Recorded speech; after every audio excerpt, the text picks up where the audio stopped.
108वां संकल्प दिवस आज हम गुजरात के वडोदरा के सयाजीराव पार्क में मना रहे हैं। हमारे साथ विशाखा गायकवाड़ हैं, पूना से पहुंची हैं और इनको वैसे तो किसी नाम की किसी परिचय की मोहताज नहीं है।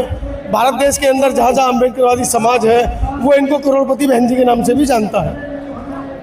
और जो लॉर्ड बुद्धा बैंक जिसकी स्थापना की वीडियोस हमने आपको दिखाई हैं उसमें भी उनका बहुत बड़ा हाथ है और महिला सशक्तिकरण को लेकर बात चल रही है। सीधा सीधा लेकर चलते हैं और सवालों की जो बौछार है वो तीखे होने वाले हैं। मैडम, कितना प्रयास आप लोग कर रहे हैं लेकिन उसके बावजूद समाज की महिलाएं सीधा पर्वत पे जा रही हैं माता रानी के दर्शन करने।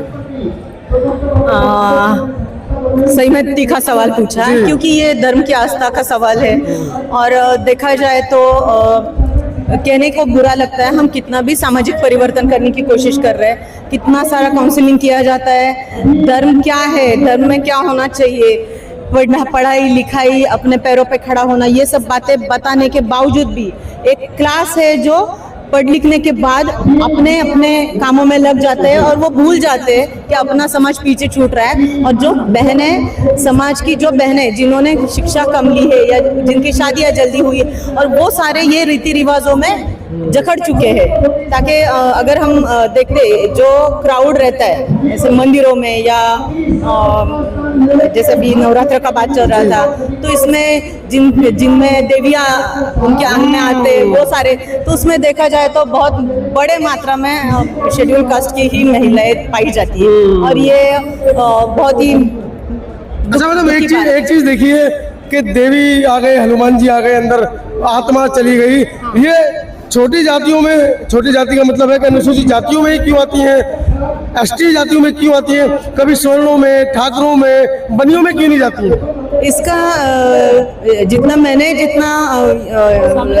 ये किया है, अनुभव लिया है या जितना स्टडी मैंने इस विषय पे किया है तो उसमें पाया जाता है कि जिन्होंने ये सब व्यवस्था बनाई है उनको सब मालूम है क्या क्या होता है, क्या असली में है, क्या नकली में है। जैसे अभी कोई मूवी है, मूवी में हम अगर कोई इमोशनल सीन देखते हैं, कोई हीरो को पीट रहा है, हीरोइन को भगा के ले जा रहा है, मार रहे हैं, तो हमारे आंखों में आंसू आते हैं। हमारे आंखों में क्यों आते हैं, हम इमोशनल क्यों होते हैं? क्योंकि नॉर्मल पब्लिक को ये मालूम नहीं रहता कि ये सेट है, ये रियलिटी नहीं है। जबकि जिसने प्रोड्यूसर ने, डायरेक्टर ने ये बनाया है, उन्होंने ऐसा गाइडेंस उनको दिया है कि आपको क्या एक्टिंग करनी है, तो उनके आंखों में कुछ भी इमोशंस नहीं रहते, कैसे दिखते हैं? उनको असलियत मालूम रहती है। तो ये जो बहनें हैं समाज की जो ऐसे रीति रिवाजों में जकड़ी हुई है तो उनको असलियत मालूम नहीं, उनको डर लगता है कि कहीं मैं अगर इस रिवाजों को फॉलो नहीं करती हूँ तो शायद मेरे परिवार में सुख शांति नहीं आएगी, मेरे घर में बच्चे नहीं होंगे, मेरे घर में पैसा नहीं आएगा, मेरे घर में विकास नहीं होगा।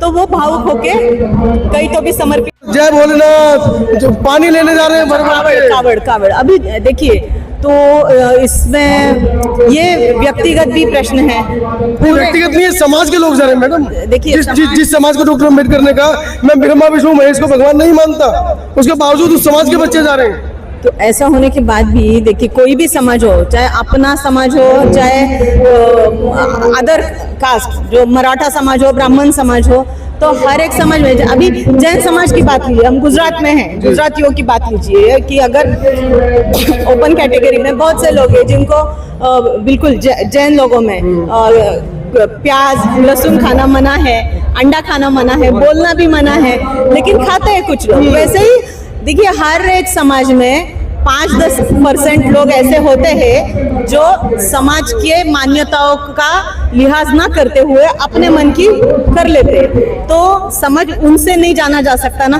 तो समाज में जो अच्छी बातें हैं, जो सकारात्मक बातें हैं, जो लोगों को मोटिवेट कर सकती है, हम उसको सामने रख सकते हैं। विशाखा जी, एक सवाल है हमारा कि अक्सर जो अम्बेडकरवादी लोग हैं वही सबसे ज्यादा देवी देवताओं को भी पूछते हैं और वही बाबा साहब की भी बात करते हैं, तो दो नावों में पैर रख करके कब तक चला जाएगा?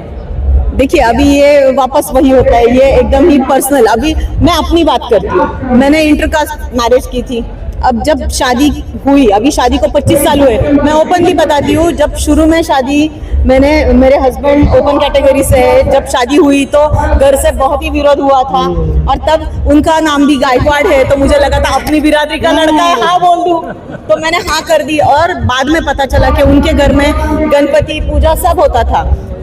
शुरू के 5-7 साल बहुत मुश्किल गए, लेकिन जैसे मैंने कहा कि डॉक्टर बाबा साहब के विचार, तो एक दिन में विरोध करना वो विचार नहीं है, परिवर्तन के लिए समय लगता है। आज हमारे घर में जयंती, सबसे अंबेडकर जयंती बनती है, आज हमारे घर में बुद्ध पूर्णिमा भी बनती है, मनाई जाती है, तो इस परिवर्तन के लिए समय लगता वो है। तो नवरात्रि भी मनाते हैं ना, जो बुद्ध पूर्णिमा मनाते हैं, अम्बेडकरवादी अभी 14 अप्रैल भी मनाते हैं। देखिए, मैं जब ऐसा कुछ देखती हूँ तो मैं ये सोचती हूँ नवरात्र में वो क्या पूजा अर्चा कर रहे हैं वो मायने नहीं करते, वो जाके डांडिया खेल रहे हैं और एंजॉय कर रहे हैं, करने दो, अब क्या कर सकते हैं? मनोरंजन कर रहे हैं।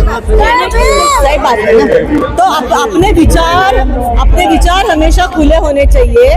तो जितनी सकारात्मकता है, अगर हम जाके किसी को रोकते हैं कि अरे आप क्यों यहाँ पे गरबा कर रहे हो, आप क्यों डांडिया खेल रहे हो, क्यों माता की पूजा कर रहे हो, तो हम उसमें विरोध पैदा करेंगे, दुश्मनी पैदा होगी, लोग सुधरेंगे नहीं। दुश्मनी की भी बात नहीं है, लेकिन उसमें वो और निगेटिव हो जाएंगे। इससे अच्छा अगर हम किसी छोटे बच्चे को बोलते हैं कि नहीं आपको मोबाइल नहीं खेलना है, आपको पढ़ाई करनी है, लेकिन उसके लिए हमारे पास विकल्प होना जरूरी है। अगर मोबाइल नहीं खेलना है तो वो बच्चे के लिए अच्छे साधन, उसके लिए अच्छे खिलौने, उसके लिए जिसमें उसका बौद्धिक विकास हो, ऐसे सब आर्टिकल्स उसके पास हमें देने के लिए हमारे पास वो सारे विकल्प होना जरूरी है। तो जब हम किसी को कोई कृति करने से रोकते हैं तो वो कृति क्यों कर रहे हैं वो पूछने के बगैर, अच्छा आप ये कर रहे हो क्या, अच्छी बात है, तो इस साथ में ये करके देखो, तो उनको अपने आप को फायदा दिखेगा कि ये करने में टाइम। अभी नवरात्र है, शुरू में 5 साल मैंने भी उपवास किए, मैंने भी उपवास किए, नहीं लेकिन मेरे घर की शांति बरकरार रही। लेकिन आज मुझे पता है कि नवरात्र है, लेकिन मेरा दौरा चल रहा है, मैं गुजरात जा रही हूँ, मैं मुंबई जा रही हूँ, मैं दिल्ली जा रही हूँ, अब मैं कब रोज सुबह शाम पूजा करूंगी, अब मैं कब भूखी रहूंगी तो मैं परफॉर्म नहीं कर पाऊंगी। तो ये समय के साथ परिवर्तन होता है और इसे हमें अपने कामों से दिखाना पड़ता है, साबित करना पड़ता है। एक बात है कि जैसे आप अपना एक कार्य करते हैं, महिलाओं को जागरूक करते हैं, तो आपको तो बहुत सारी कठिनाइयां भी आती है। बहुत आती है, बहुत ज्यादा आती है, क्योंकि महिलाएं compare to male, females are more emotional. उनके इमोशन को, उनके दिमाग में एक बात सेट हो गई तो उसको बदलना, तो ये बहुत बड़ा टास्क होता है। तो इस परिवर्तन के लिए बहुत मेहनत करनी पड़ती है और बताने से, ज्ञान बांटने से ज्यादा उनके साथ मिक्स होके, उनके साथ दोस्ती करके अपने कामों में हमें कितनी खुशी मिलती है वो दिखाने से, वो देख के मोटिवेट होती है, अरे ये इतनी खुश क्यों है, ये ऐसे कैसे कर सकती है, ये कैसे यहाँ जा सकती है, कैसे ये बोल सकती है, ये कैसे पहन सकती है। तो वो देख के बताने से, अगर मैं आपको बोलूँ चलो आप साड़ी पहनो, ये क्या है, ऐसे कपड़े पहन के आप माइक लेके घूम रहे हो, तो आप नहीं करोगे, लेकिन अरे आप साड़ी में कितनी प्यारी लग रही हो, बताने का तरीका होता है। मैं एक शिक्षिका हूँ, मैंने डीएड किया हुआ है, तो छोटे बच्चों के साथ, उनकी साइकोलॉजी के साथ, उनके पेरेंट्स के साथ कैसे डील करना है मुझे बहुत अच्छे से आता है। चलिए चलते आखिरी सवाल, अभी मन से भी आपने बताया कि 2 करोड़ रुपए आपने बैंक के लिए, और उस पैसे को आप कह रहे हैं कि महिला सशक्तिकरण के ऊपर आप उसको खर्च करेंगे, डेफिनेटली। कहाँ से ये प्रेरणा मिली?